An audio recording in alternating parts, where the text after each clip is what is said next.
Yo, what's going on, Ramley? Welcome to the Ram Skinny here on the LAFB network. We are Los Angeles Sports. Here's your daily dose of Los Angeles Rams news. We're going to talk power rankings. Those have come out now, seeing where the Rams sit across all of the other websites, plus Skinny Tees and my own thoughts on where the Rams reside within the 32 NFL teams. First and foremost, those Skinny Tee. What's going on, brother? How you doing? Doing good. You know, yesterday was Tuesday. If anybody's looking at a calendar, no football on a Tuesday after a stretch of football. I just felt so alone and, and nothing to turn on the television that's as exciting as NFL football on a Tuesday. Maybe one day we'll have wall to wall. Tuesdays and Wednesdays are always real lonely. Not everyone. A lot of people like to hate on Thursday night football, but I'm like, imagine if we got rid of that. We'd have to wait all the way. Like, there'd be nothing from Tuesday to Saturday. All right, two questions for you. Are you for NFL football on Friday nights? Are you for or against NFL football on Christmas Day? I am against it on Friday nights only because that's high school football. And I'm getting much more into high school football with USC recruiting. I'm actually planning to go to a game this Friday. There's a good Pasadena game, John Muir High School playing one of their rivals, and they're actually really good this year and have a couple USC potential prospects. So I just feel like Friday's high school football, Saturday's college football, Sunday's pro football, and I'm okay with Thursdays because that's like an open day. Christmas, I'm okay with it. I don't have a ton of thought on it, but I think I'm okay with it. I love being a football guy. Nothing against the NBA, but I do love that the NFL is like, yeah, you may have had Christmas. We're just going to come take it from you, though. It's ours now. Yeah, it was cute what you guys are doing over there. Yeah. I'm for it on Fridays. I'm against it on Christmas, just because from a fan perspective, I'm all for it. But as a media guy, like the idea of maybe having to work on Christmas, kills another part of my almost dead soul. I know, because luckily we get like Thanksgiving. We've been okay. Like Rams haven't played at Thanksgiving, nor the Chargers. If we were like covering the Lions, that would suck. Every Thanksgiving, just knowing you have to work. But that's true. Christmas would be, is tough if you got your team playing that game that we cover. If you're a fan, why not just flip it on while you're opening presents? That's great. So speaking of presents, quickly before we get into it, talk about our new friends over at Sleeper. If you've never heard of it, here's a little secret. It's more than just a platform for season-long fantasy leagues. This year, millions of users enjoyed playing fantasy sports on Sleeper, but the app offers so much more. Live stats, real-time updates, and visualization on all stats. Newsfeed, get lightning-fast updates on your favorite players and teams, just as fast as Twitter. If you don't want to be on Twitter, you can be on Sleeper and get those updates. Real-time chat. You can engage with other users about individual plays and performances during the NFL, NBA, NHL, MLB, every sports season. Download the #1 sports app today and experience it yourself. You got the fun pick'ems we talk about. We'll do our live pick'em tomorrow during the live show.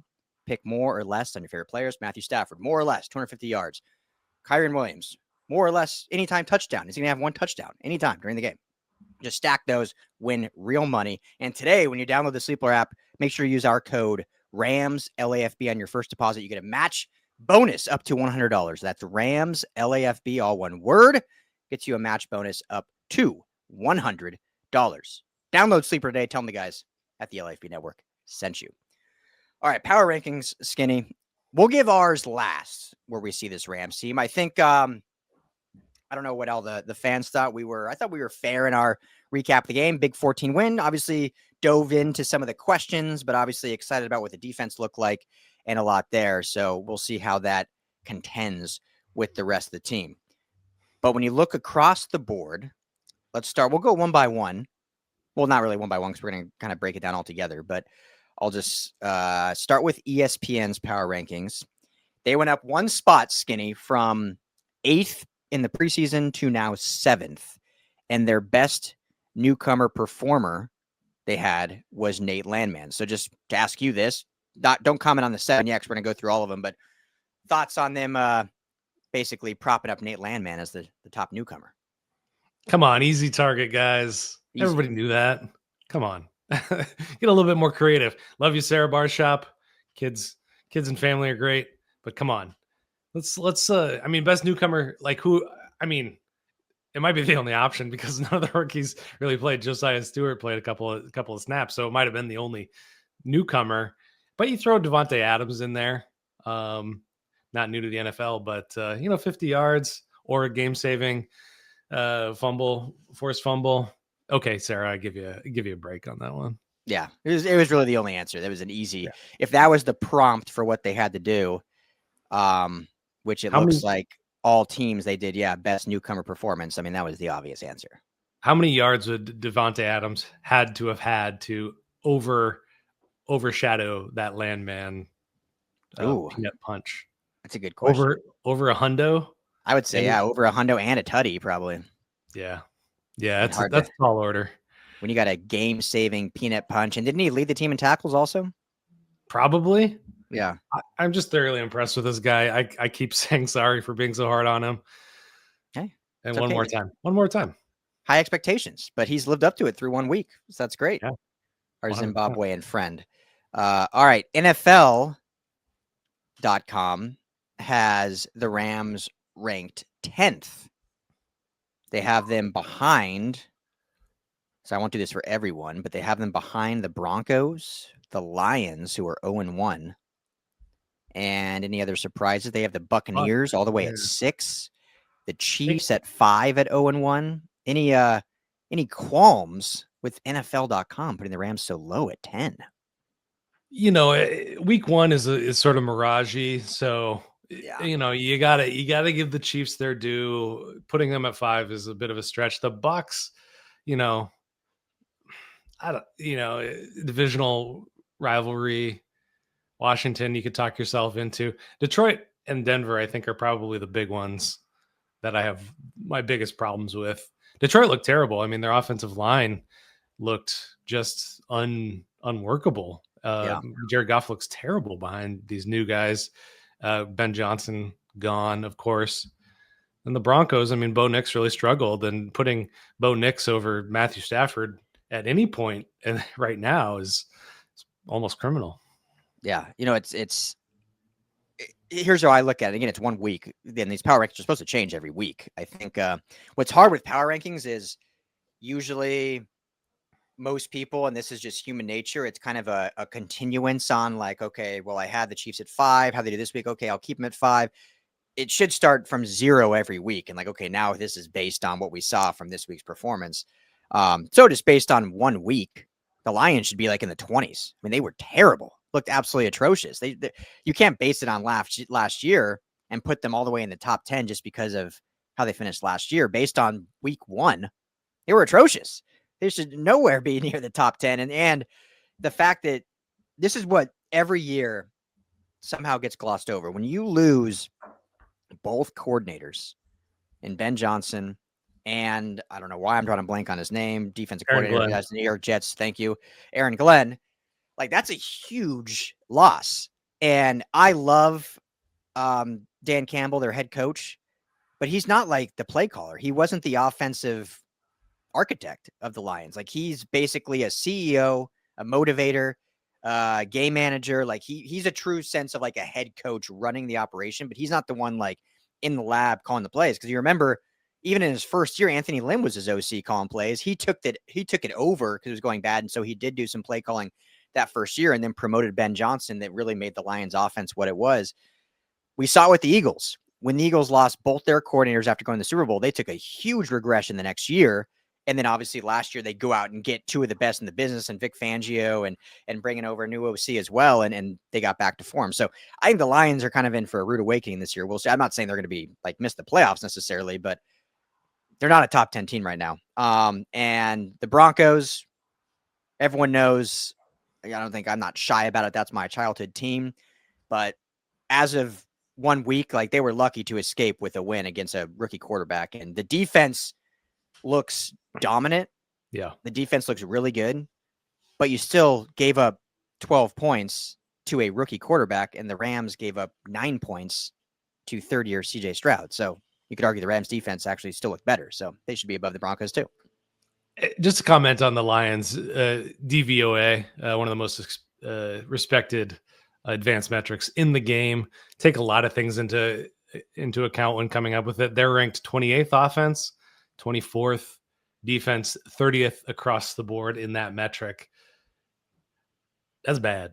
Not good. That's not good.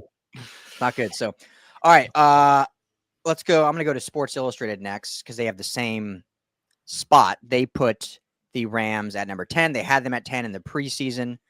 Also have the Bucs in front of them at 9. They have San Francisco ahead of them at 8. And then who's the only other new one? Chargers, they put in there at 6. And then all the other, I think, usual teams, Eagles, Bills, Ravens, yada, yada, yada. So we don't got to talk too much on SI, but I guess any of those teams surprise you being ahead of the Rams that I mentioned?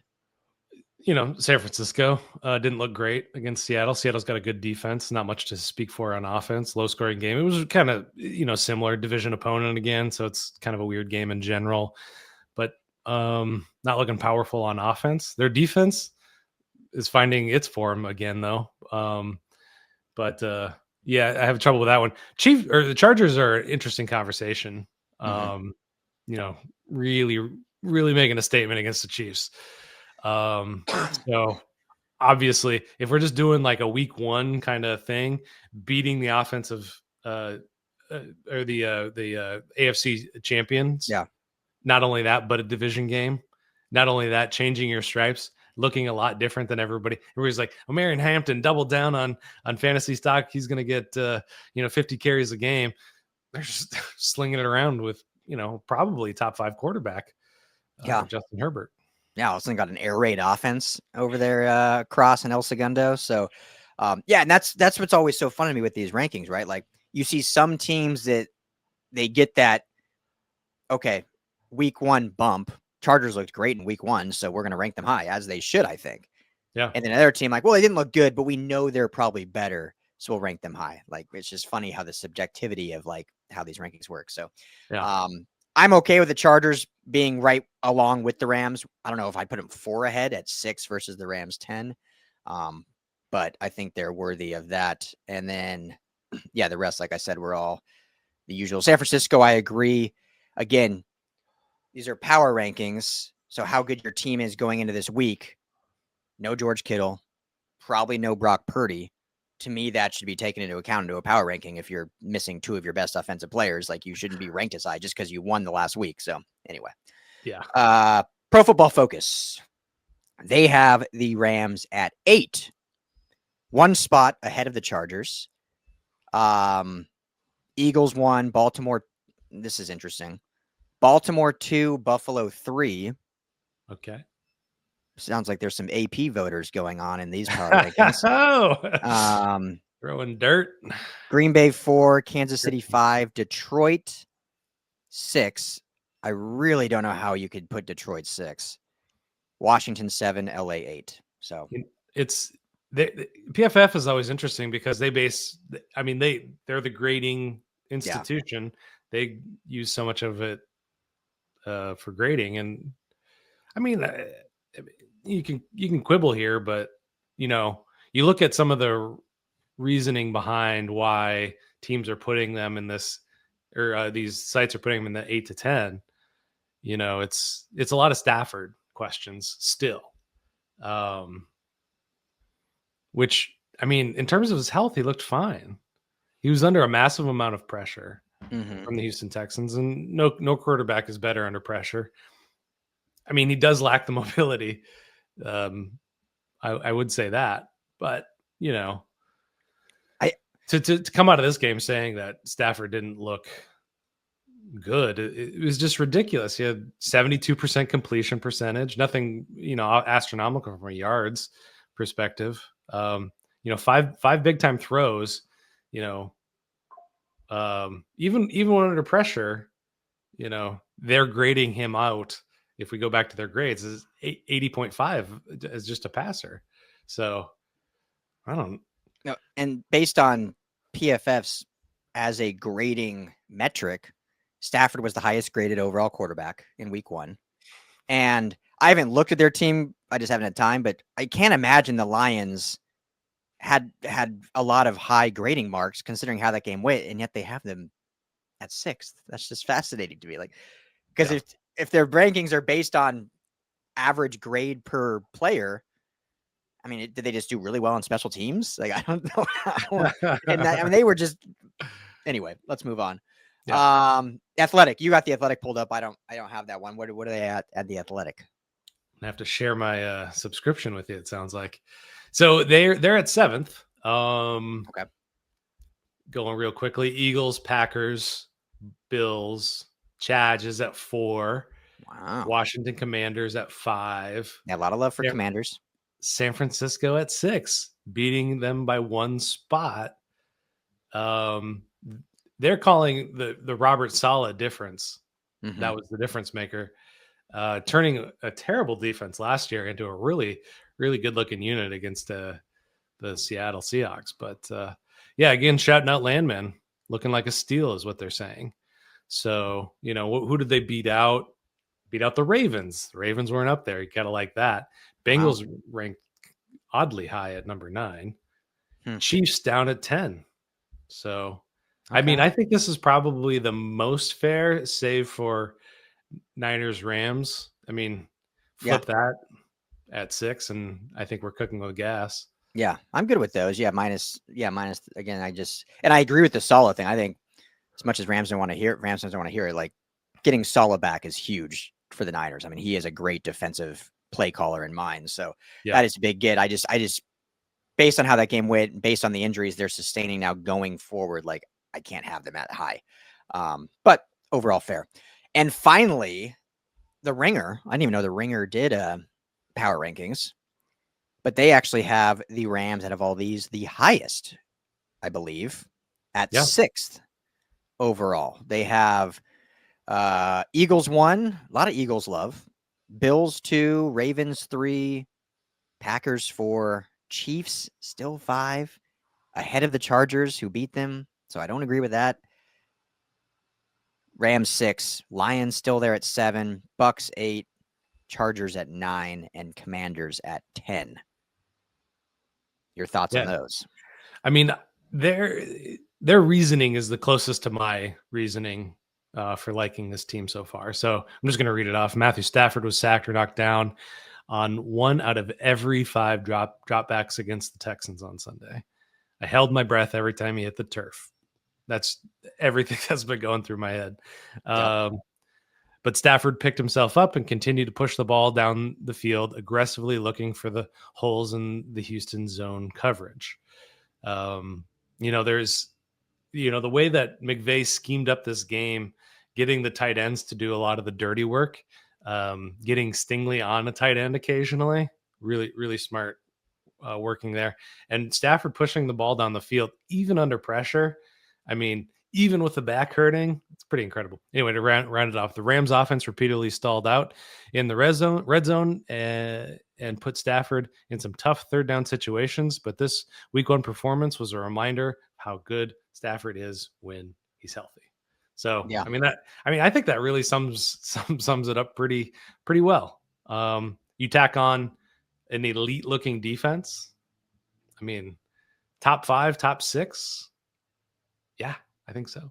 Yeah, I'm actually pretty impressed with the Ringer's kind of methodology. They break down how they break it down. They have on each team where the passing offense ranks, the rushing offense, the passing defense, the rushing defense in terms of EPA. So using data, but also some common sense. Again, I don't agree with the Chiefs being 4 spots ahead of the Chargers who beat them. I think that's interesting. Like later in the season, I understand that. Like when a team is, 7-2 and maybe they lose to a 6-3 team, like I can see them still being like, well, I'm still going to power rank them ahead of them. But when it's the first game of the season, I don't see how you rank a team that lost ahead of the team that just beat them. But anyway, so the writer of the Ringers power rankings, Deontay Lee, he's a great mind. Yeah. He's actually a high school football coach.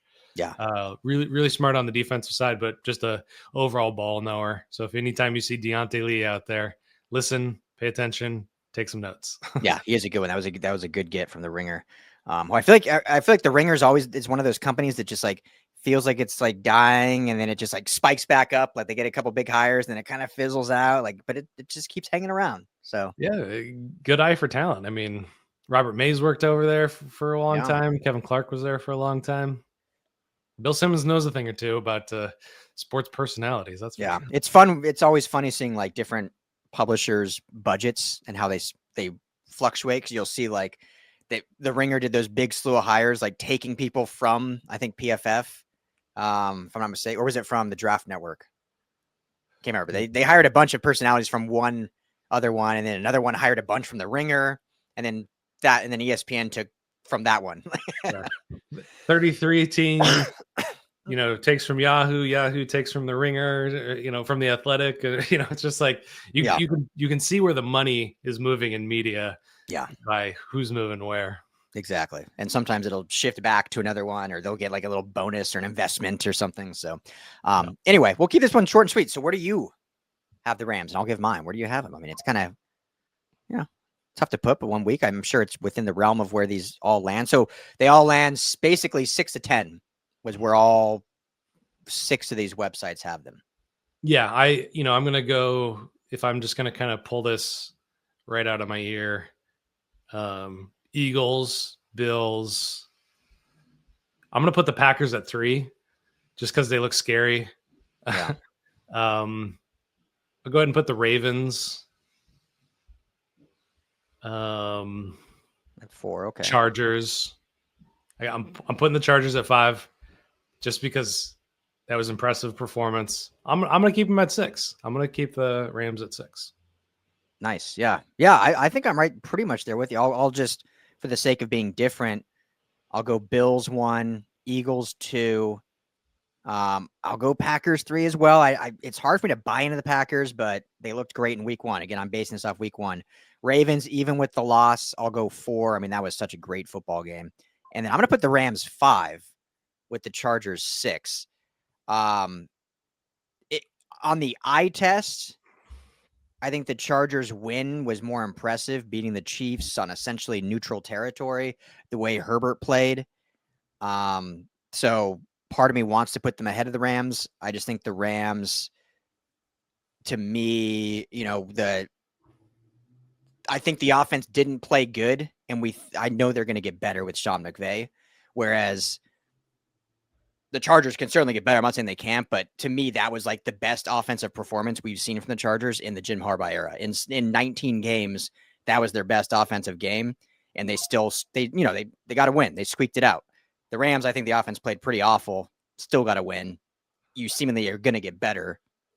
They're going to be better. So that's, I guess, my backwards reasoning. It's so tough after week 1 because you got the injuries. You got the Rams playing an incredibly high variance kind of style of play. Those interceptions, or the turnovers were crazy. I mean, and then you're heading into week 2 with 2 offensive linemen looking questionable. Yeah. But it's week 1. You got to take a lot of things with a grain of salt. So just like power rankings. That's right. That's right. One man's opinion. That's right. So there you have it. So let us know what you guys think. Where do you put the Rams after week 1? But I think it's safe to say 5 to 10 is certainly fair within whatever order you have there. And we'll see what they do against the Tennessee Titans. We'll be back tomorrow live from Skinny T's dojo in a beautiful 75-degree day here in Los Angeles, 4 p.m. Pacific time. Come hang out with us. Bring your comments. The more people we get, we want to build this out every Thursday, 4 p.m. We'll be hanging out previewing the next week's games. We're talking all things Rams Titans. Cam Ward, rookie quarterback, number 1 overall pick. Rams having to play at 10 a.m. on the East Coast. We're getting into all of it. So we'll see you tomorrow at 4 p.m. Pacific time for Skinny T. I am Ryan Dowd. Everyone be well. See y'all tomorrow.